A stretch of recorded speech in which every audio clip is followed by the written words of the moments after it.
broadcast is live. Welcome to the Real Estate Reserve Podcast with your hosts, Jason Balin and Ian Horowitz.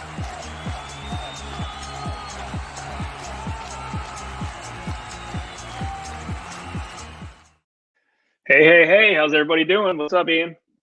What's up, man? Dude, every time, man, that music just, I don't know. I like it, man. That's all I gotta say. So. Yeah, I screwed up the intro. It's still a work in progress. So today's Monday, April 20th. As you know, for everyone who's been following us on this podcast, we timestamp everything because day by day everything is changing. So got a really good show ahead for everybody. We've got Tim Kane from Kane Home Designs. We're going to bring him in just a second. And then there's been a lot of updates with the PPP, the Paycheck Protection Program, potentially a new stimulus package that's going to hit hopefully later this week as well. So we're going to dive into that afterwards. So I'm excited to speak to Tim. And the reason why is he's a DC area investor. And I like DC area. Now, obviously, our company is very active in DC and Baltimore. I know both areas extremely well, but most people we've had on the show so far have been Baltimore focused, and that's great. And we have a lot of viewers that are also in the DC metro area, Northern Virginia, DC, and Maryland. So it's going to be good to get some of Tim's insights. So let's bring Tim up here real quick. What's going on, Tim? Hey, what's going on, Jason? Thanks for having me, guys. Yeah, absolutely. So why don't we just start with this? Why don't you just give everybody a real quick rundown of kind of who you are and a little bit about Kane Home Design? Sure. Yeah. So I'm a full-time investor. Got in about 2011, 12. And Kane Home Designs is my fix and flip and project management company. So we're primarily in the DC metro area. Big fan of Northern Virginia, all parts of DC. And in Maryland, Montgomery County, Anne Arundel County, and PG. So we've been in business since 2012, done a little over 80 fix and flips, and I project management for other investors. And I'm also, a realtor specializing for investors, kind of full service from start to finish. Nice. So what's your thoughts currently of the DC market? We've got a lot of insight of what's happening in the Baltimore market with a lot of other experts. And, we all know as close as DC and Baltimore really are together, they are still, they're very similar, but very dislike at the same time. Yeah, it is interesting. I agree. It's kind of like night and day sometimes. But so on the renovation side, I do a lot in Old Town. I'm from Old Town, Alexandria, and we do a lot in that area. We're still getting numerous showings, a lot of virtual showings, and renovated properties are still going above asking price. We're still listing them the same amount. So it's still active in those certain areas where you have kind of dual income families that are both, government or government contractors where their paychecks really aren't affected. And they're sitting at home on Zillow, still pre-qualified.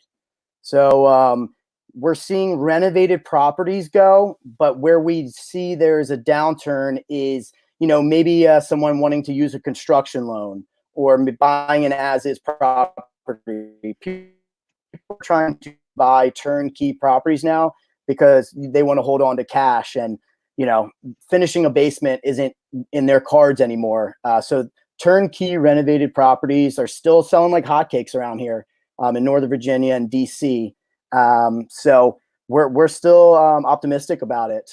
So we're gonna, we have had to adjust.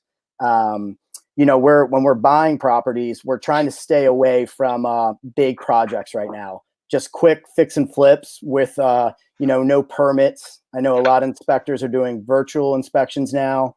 So on the acquiring side, we're just trying to get those in and out, but they're still selling. So that's right now, that's what we're seeing. I think that'll change here in Q3, but for right now, pretty consistent.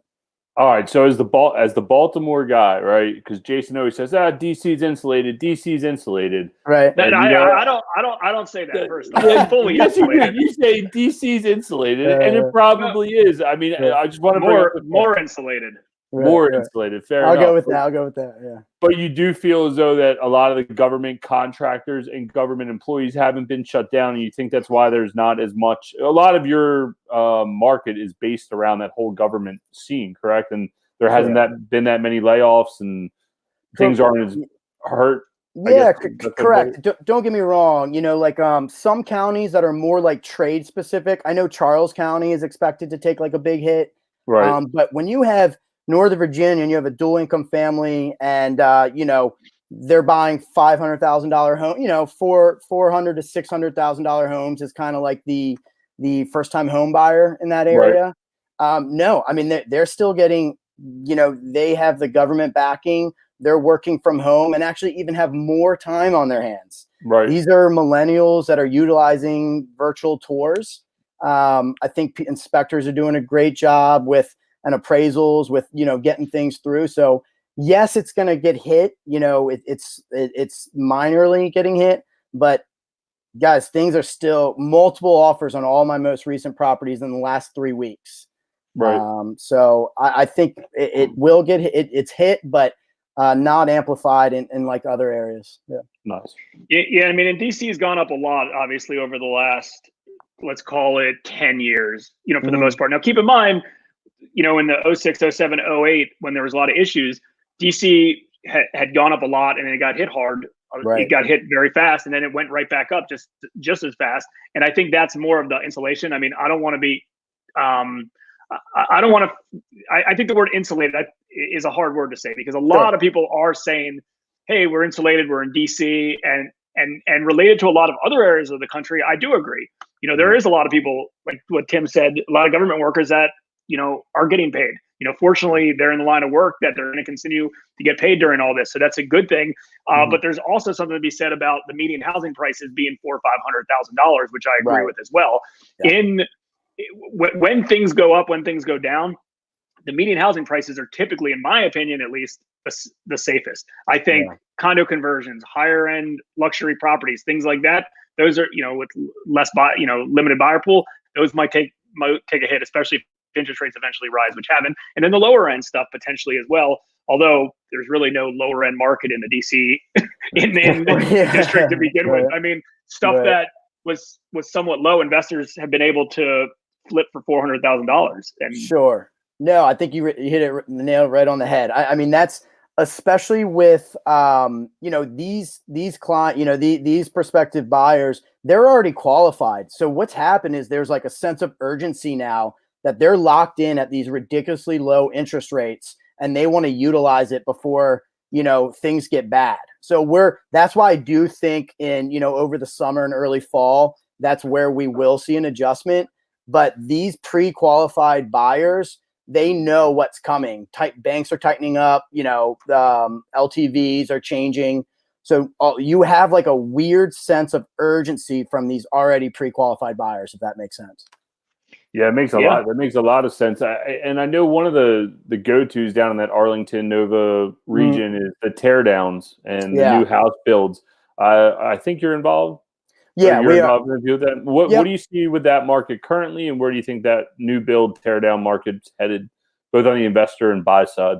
Yeah, that's a good question. I know we personally are putting that on hold right now. So, a normal teardown for us, we'll buy something in the 500s in North Arlington, 5 to 600, build for 400 and then list 1.3 to 1.5.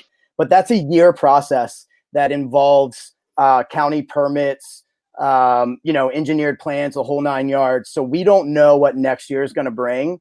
Right. And unfortunately, sellers are still expecting that 500 to 600,000 acquisitions. And it's just right now, cash is king, and I don't, too many eggs in one basket. So we personally are slowing down, and those typically sit for a little longer too. The $400,000 to $600,000, even in North Arlington, honestly, townhouses go for like $700,000 to $800,000, and there's 15 offers on that townhouse. But once you get above $1 million, that buyer pool slows down. That it changes. So we are staying away from those currently. I know developers in the area that are just pouncing like because they have the capital to do it. Right. But the general consensus is stay away from big projects, especially conversions and new builds, teardowns. But again, that's just our business model. If that's your niche and they can handle it, Right. power to you. It's going to be less competitive for them, to be honest.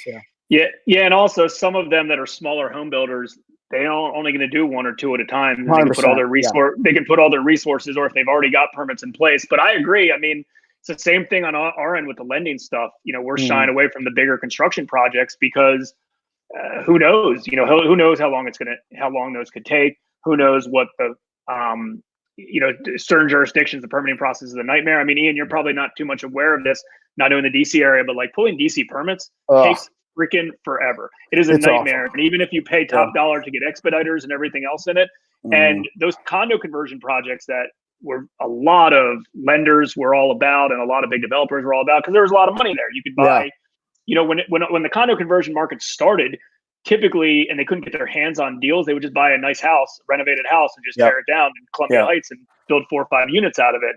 And then pay retail for it because the numbers still work. And then it got saturated.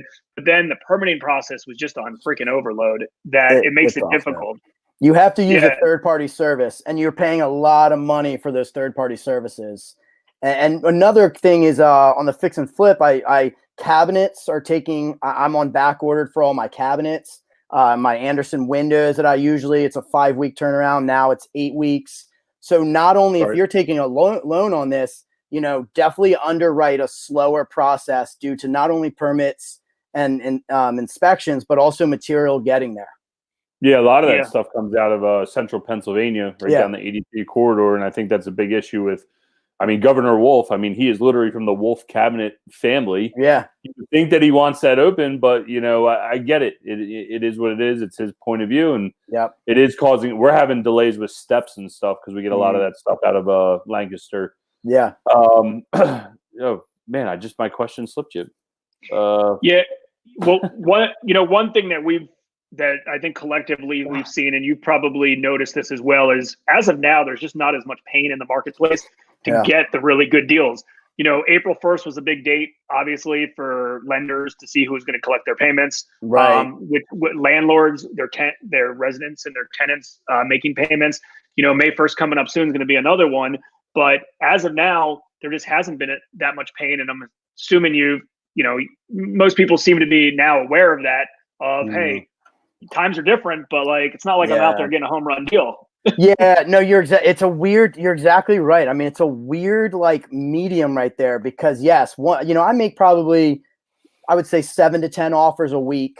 And my niche was, face-to-face building bond and rapport. I'm never the highest, there's in the DC market, you have 15, mailers per house. But the other thing I've noticed is people that were scared of foreclosure and pre-foreclosure, they're not scared anymore, right? They know, oh man, nothing's happening, so I can hold on to this longer. So that's a big part of it. Where I do want to be opportunistic though is all these landlords right now. They have a $600,000 townhouse, and let's see what's happening with collections. But that out-of-state landlord that had that monthly auto pay, I think we're going to start to see a spike in that.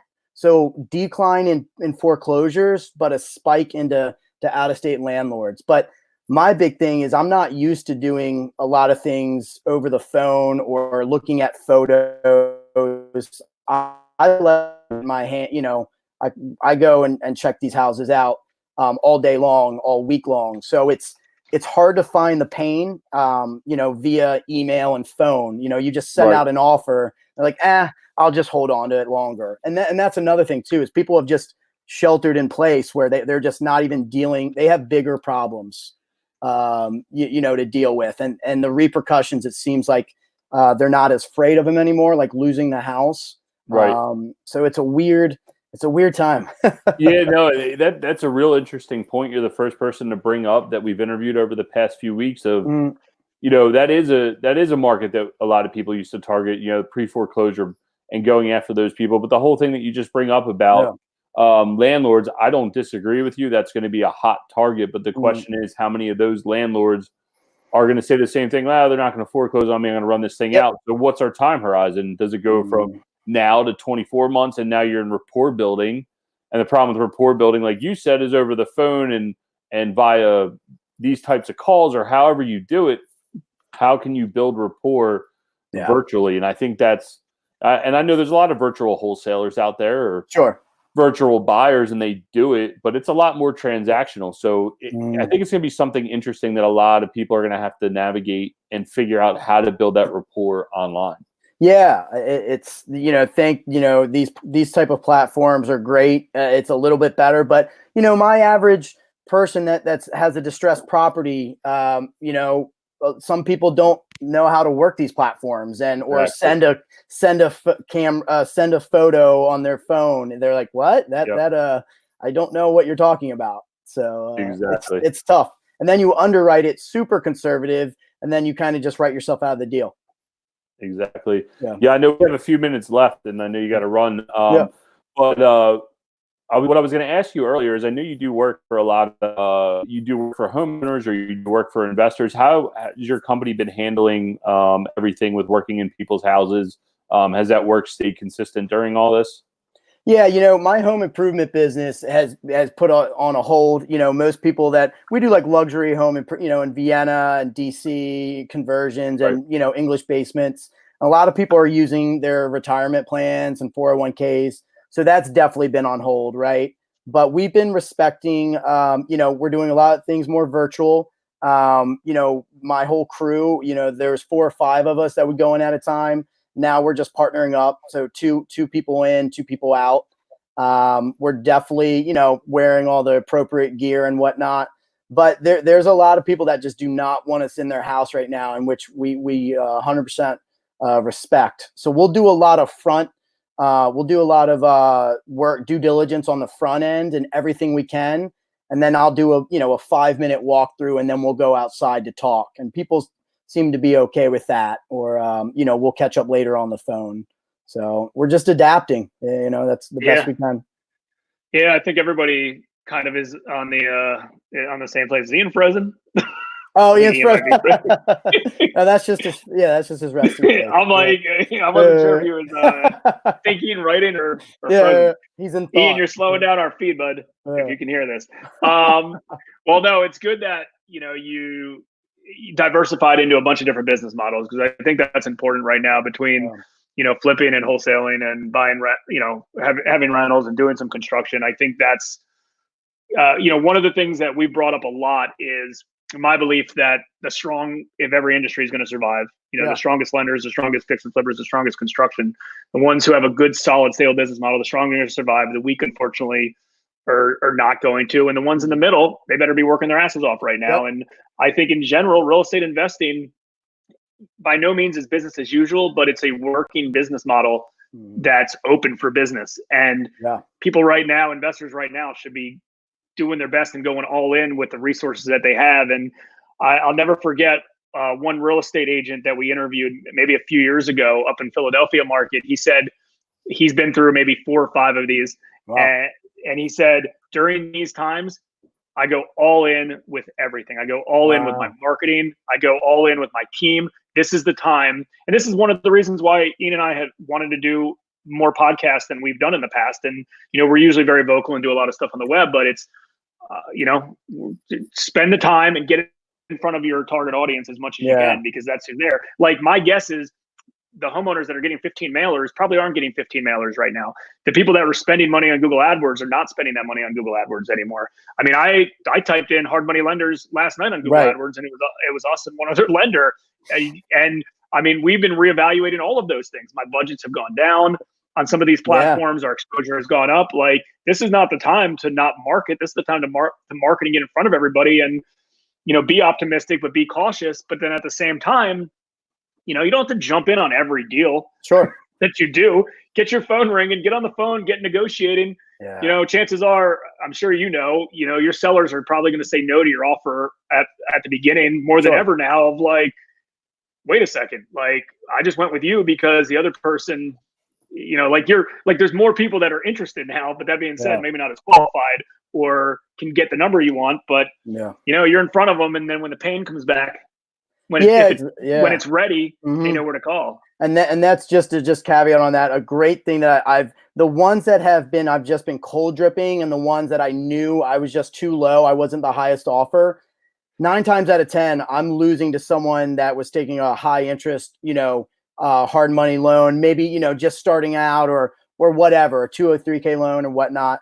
But now all of a sudden that might be back in play. So I've actually been going, to my cold drip and slow drip leads and revisiting, times have changed.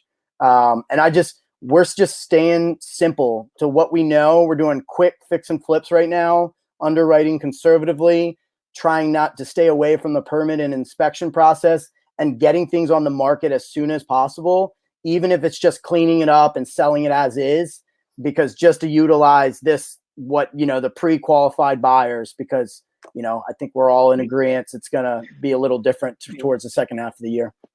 Yeah. And I think one thing that is going to be very interesting that is going to be, I don't want to call it another test, but I think it's going to be very interesting that we may have this little summer boom, especially kind of in the DC area, because sellers aren't necessarily just listing properties. Like if you were thinking about listing in the spring market, then all this happened, you're not listing. And I noticed that I was looking at some housing trends earlier this morning, and I think it was like it's down by 45% of available housing listings. And normally would have occurred. So all of a sudden there's going to be a little boom and a little spike. It's probably going to be artificial, which is going to weird people out, because you're like, oh shit, real estate's great. Everything's good again. Yeah. So who knows? And, we all know when the news says real estate's great, you got to be cautious. And when they're like, hey, real estate's in the shitter, real estate sucks, to stay away from real estate, that's when you really want to be involved in it. So I love it. Yep. Great mindset. Yep. So, all right, man. Well, anything else you want to share with everybody? And then why don't you just leave your contact information so people know where to find you as well? Yeah, for sure. Just thanks again, guys, for having me. And just to add on to it, I hope everyone's staying safe and be opportunistic where you can, underwrite conservatively, and build business relationships. And if anyone needs any help with underwriting or listing properties in the DC area, been doing it since 2012. And even if it's a cup of coffee, would love to just build more business relationships. You can catch me, on my just personal Facebook page, or you can do kanehomedesigns.com. You can see my portfolio, and you can shoot me a message there. And I'm all about paying it forward. And if anyone has any questions, or if I can be any value add to anyone, by all means, please reach out. Awesome. Awesome. Thanks, Tim. Yeah. Thank you, guys. Take care. Certainly appreciate it. Yeah, of course. Talk soon. Yep. Take care. Dude, my internet crashed. I don't know what happened. So, dude, you missed the going live time. Your internet crashes. Oh, dude, it's been crazy. I even wore a matching kind of style hat that you have today. Yeah, there you go. But no, Tim was awesome. I met him at a storage mastermind event. And he presented, and it was very interesting stuff that's going on across all facets of real estate. But enough of how we met. There's a ton of stuff going on right now. You said you have some. I got some eviction updates. You got some PPP updates, and I have the overall market. What you got? Yeah. Go through your stuff real quick. So I just had an interesting phone call before I jumped on here as I was racing home doing 90. Hopefully my wife doesn't listen to this. I had an interesting phone call with one of our investors. And I said, hey, what are you thinking? And, he said, look, it's real interesting time. I'm trying to deploy money. I don't know where to put it. I don't know what deals I'm looking at or what I'm not. He goes, but you know what the biggest problem is? He goes, how can you underwrite a deal when you don't know the disposition, right? And I was like, my God, that's the answer that I'm looking for, is that I know what I expect the disposition to be, but the question is, when will that happen? And it was a really interesting conversation. So it's good to see that everybody on all fronts are talking about where we're going or where we're headed. I just want to update again from ERIT. We should really have them on here. I just got an email saying that they have confirmed now that the courts in Maryland are scheduled to reopen June 8th. They're going to send us an email out on May 1st. They said, can you still submit your suits listed for E-Writs. You got to do it for, again, only the ones that we mentioned the other week, which ones are accepting. Catonsville is now not accepting failure to pay rents. Towson is now accepting failure to pay rent suits, which will be date and stamped, and you'll be put in order in that time frame. What will happen to evictions that I already had scheduled? Currently, we are being told that they will be rescheduled as soon as the courts open. So if you had proceedings going into this, it sounds like they're going to be rescheduled. Once courts open, will we be able to resubmit writs for any resident that hasn't paid? They say, yes, there is a stay on 60-day filing requirements from the date of judgment. So it's good to see that the courts are taking active processes. And you could probably use this as a guideline to when we expect the state to open. You know, if they're saying June 8th, I would say, maybe a week or two just prior to that is when Governor Hogan is probably targeting to get everything reopened. Gotcha. Okay. So good to know. Anything else related to the eviction stuff? There was one other thing. I got to pull it up. But you can go ahead with the PPP stuff. If it was something pertinent, I'll drop back in and grab it for you. So as of this morning, I think I guess they're in final negotiations for this updated PPP. I mean, we had conversations on Sunday morning with people, and I don't think there was any leeway on it. Then Sunday afternoon said they did. And then I guess what's it going to the Senate to sign on Wednesday? Yeah. So I think it's another 310 billion for PPP. So I would say, I've been getting a lot of notifications from like Intuit for QuickBooks and other third party, but besides obviously CPA agents and banks and other places, but just like third party places where you can apply through. I would make sure right now you get on the horn if you haven't got your approval. Even if you applied but you haven't got your approval, you need to get that approval, because from our understanding, and again, there's still not many people that we know that got funding yet in place on the first set, but it does seem that everyone who got their approval in place on the front end is getting committed to getting that funding, that money at some point. But who knows? That could still be a few extra weeks. So I would go right now and make sure you do whatever you can who is it? Marco Rubio, who's a big advocate of this. I think he was on CNBC. Him and Cardin, I think. Yeah, because that's who Jason, when we had him on, that's who he did his webinar with Senator Rubio. Yeah, so I heard him this morning, and in his advice, he said to two parties is, number one, if you haven't got your money yet or you haven't applied yet, go and do that immediately. On the other side, he's encouraging the banks and everybody back office to make sure they set everything in place, because they're redoing things with underwriting again, and they have new guidelines. So I'm guessing it's a different application this time around. So I would suggest go all in with that and make that a priority. I know there was a lot of unhappy people, especially independent contractors and 1099s and single member entities that didn't have any payroll, because they had to wait an extra week before applying. But now it looks like, or hopefully everyone will have a fair shot. And obviously 310 million or billion still not going to be enough for everybody, but it is what it is. And, be as proactive as possible to try to get it underway. Yeah, no, and it's interesting what they're bringing up through the Senate. Not that we want to get into a huge political debate, but I was reading an article the other day that one side of the aisle wants to bring up either a subsidy payment to everyone in America, or do a year of mortgage and rent forbearance. The question is, at what point do our local the local community organizations that we have get involved and say, well, that'd be ultimately detrimental to landlords, right? All of this is detrimental back to real estate, whether companies get funding or not. It all relates back to real estate. And it's real interesting to see where things go, because if something like that takes place, I think as though we as landlords or real estate investors would have some really, really, really interesting times to navigate above and beyond what we're already dealing with. I don't want to get into a huge political discussion, but you got to be aware of what you see swimming out there, and what is real and what's not. And at a certain point, you may or may not have to step up and get involved. So yeah. Man, nice. I felt like you were talking more because it was DC related. You were all pumped.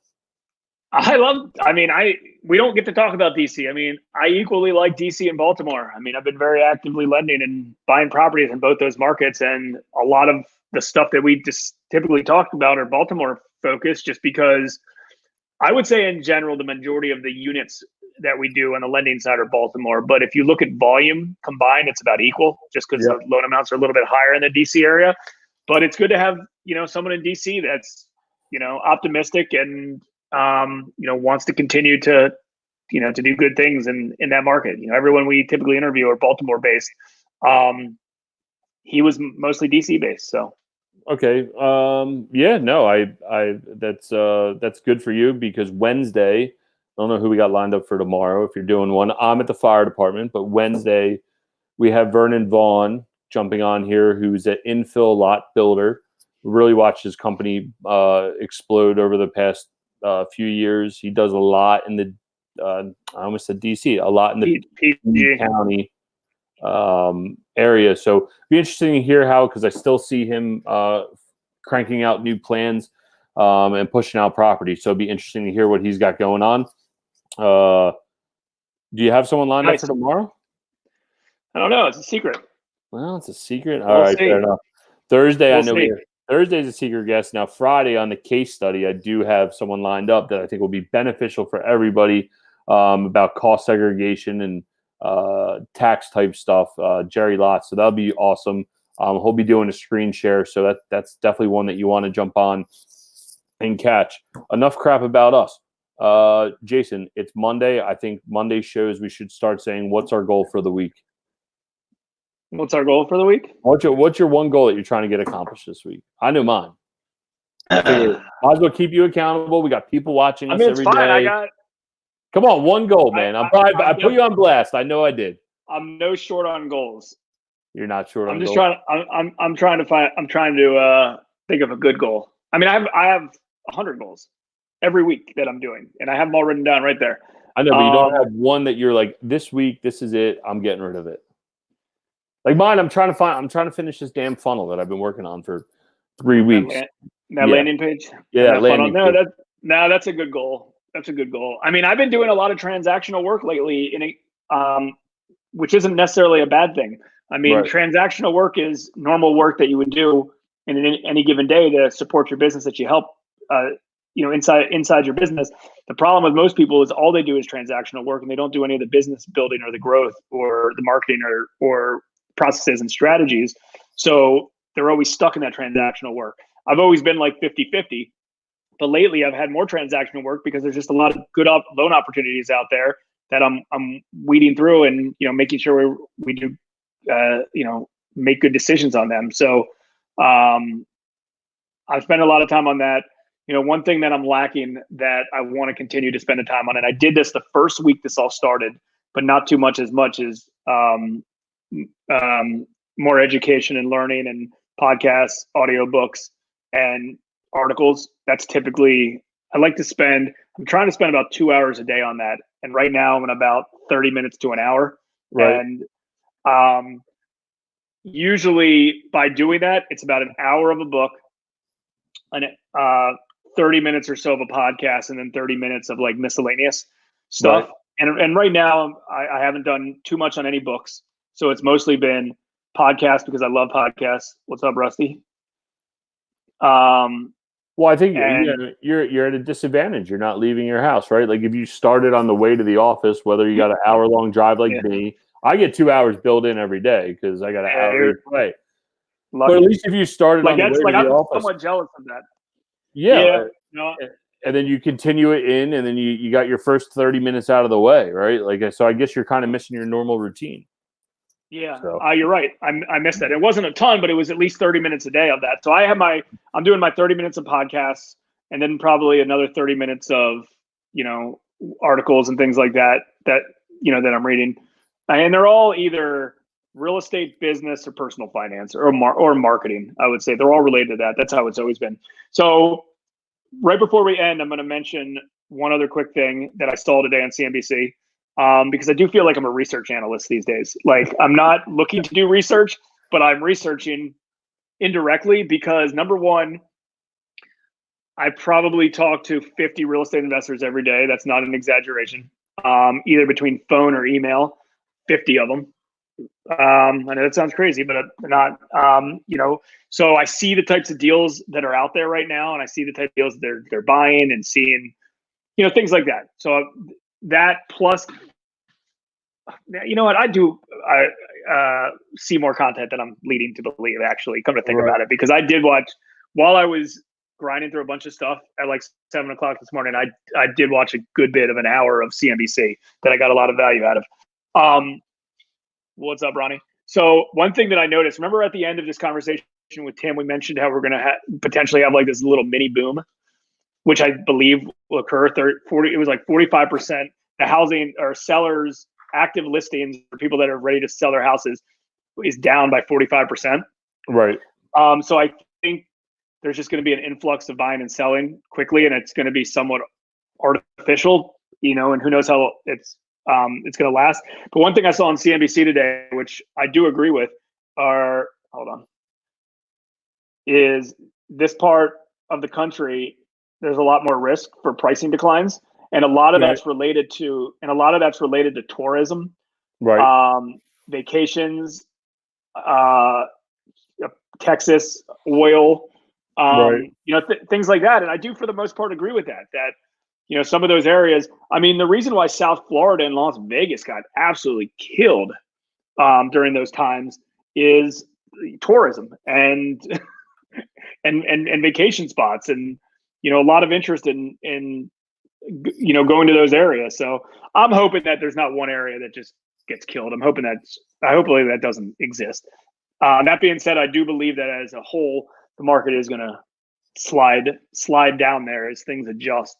But yeah, I think oil's at what, $8, and it's tanking by the barrel or something crazy like that. So all that's related. Actually, I'm surprised that they don't have more stuff about North Dakota up there, where all the oil is being dug up there. So it'll be interesting to see what happens across the nation and where everything's headed. So yeah, exactly. Ronnie, to answer your question, I'm guessing you mean spec lending on a spec home for new construction. I'm guessing that's the answer to. I mean, we haven't been too aggressive on new construction right now. The only stuff that we've been doing is where the land value where is it a high price land value. If someone wants to buy a property for $200, a lot for $50,000 and $300 to build, or whatever the case, $250 to $300 to build, we probably wouldn't be too aggressive on that, because our day one value on the lot, there's just not enough value in the lot itself. If there is a high collateral lot, absolutely. I spoke to a guy in Northern Virginia who was buying a lot for $560, similar to like what Tim Kane would have done in the past. And to us, that makes a lot of sense, because there's a lot of value on day one. Unfortunately, I know it's hard sometimes for people to think about it like this, but if a lot's worth $50,000, and even if we lend $1 on it, I don't want that. If we got to foreclose, I don't want that lot. And by the time we did foreclose, our dollar loan would end up being potentially tens of thousands by the time we even got that back. So to us, it just doesn't make sense right now. In the future, maybe. We've certainly done it in the past, but if we do a loan, on a $550,000 lot, and let's say we're at a 50 LTV on that, there's still real value that can get unloaded quickly. So, all right, man. Anything else you want to add, and we'll call it quits. And I might be on tomorrow, solo or with another guest. I mean, I can try to jump on. There's no guarantees. It's a little crazy at the firehouse trying to do these things. I'd hate to bail on somebody in the middle of a full blown thought. But with that being said, it's Monday. Get out there. I hate to do the Motivation Monday crap, but dude, now's the time. I think we have some good people coming on this week between Tim and who we got lined up the rest of the week, that you can refocus your business, get out there, do what you need to do, pick one goal, get it done this week, and let's go. And I see Ronnie's comment is flips are a better focus right now. I think so. I wouldn't be spec home building right now, because no one knows the future of the market. Flips are even a little tough, but if you can buy it at the right price, man, get out there, buy it, do a deal, get it done. The key is get in, get out. But, earlier in this podcast, Tim brought up a lot of valid points, that issues on supplies, issue on inspectors, issue on lending. There's just a lot of roadblocks that you need to overcome currently. So that's what I'm going to leave you guys with. Get out there, have a good week, and I know I'll definitely be back on Wednesday. See you guys. Thanks for tuning in to the Real Estate Reserve podcast. Do us a favor and like, comment, and share our broadcast. It helps the algorithm and helps us spread the word too.